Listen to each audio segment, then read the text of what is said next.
Chris Dorn joins us. What's up, Chris? What's up, buddy? What's up, boys? How you doing? Hey, Chris, before we get to the NCAA, we were just kind of kicking it around because Marlon Humphrey said that the Ravens' identity is to get into the playoffs and choke. He is one of their Pro Bowlers. Would you have a problem with that if you're one of his teammates?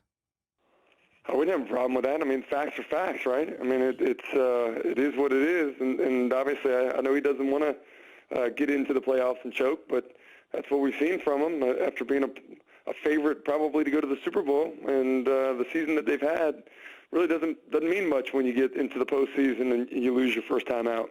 Yeah.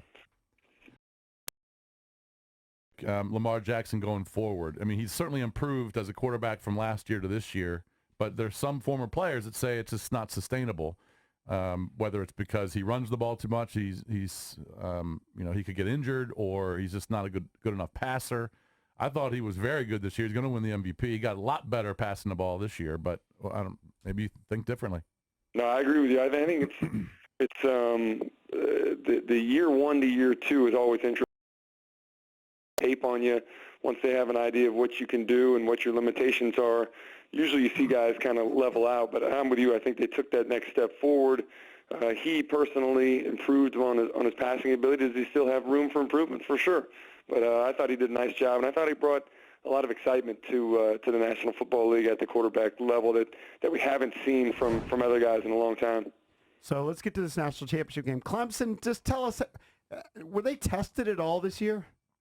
You know, that's an interesting point that you bring up because a lot of criticism about their schedule, criticism about the ACC as a whole. You know, everybody wants to talk about the improvement after the North Carolina scare. Well, you go through the schedule and look who they played.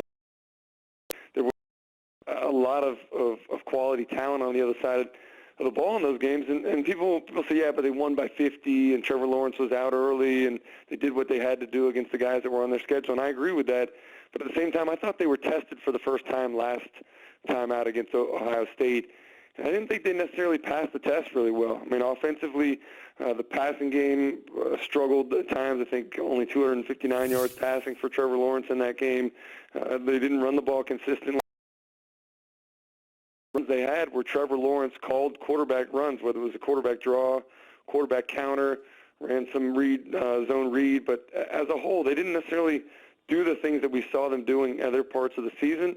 I think this defense, even though the defensive line may not quite be as good as what Ohio State's is, I think they got a bunch of athletes up front for LSU, and I think it's going to be a similar test for them tonight. I'm not necessarily sure that they can keep up scoring with an LSU offense that we've seen be lights out every time they've taken the field this year. Yeah. And Clemson did get some breaks in that game with the Shaun Wade targeting, which was a target, by the way. It just was. Mm-hmm. And then Dobbins dropped 2 touchdowns. So they just made, the roughing the punter. I mean, there was just a lot of breaks that went Clemson's way. But I'll say this. True, they didn't play the schedule that LSU played, but they did play Ohio State and beat them.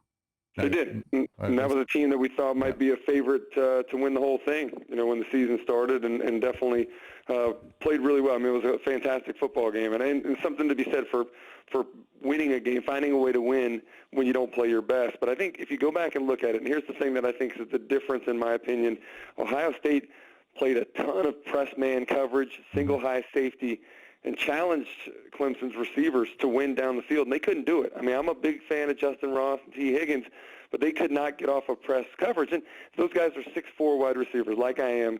It's difficult as a 6'4" wide receiver because you have so much surface area for guys to get a jam on you. And if you're not physical at the line of scrimmage, you're not going to be able to get off. And they just couldn't separate down the field. The one drive that they put together, for some reason, inexplicably, Ohio State decided to play off coverage in the final 3 minutes, zoned it up, and allowed those receivers to free release, which Trevor Lawrence was able to find them down the field.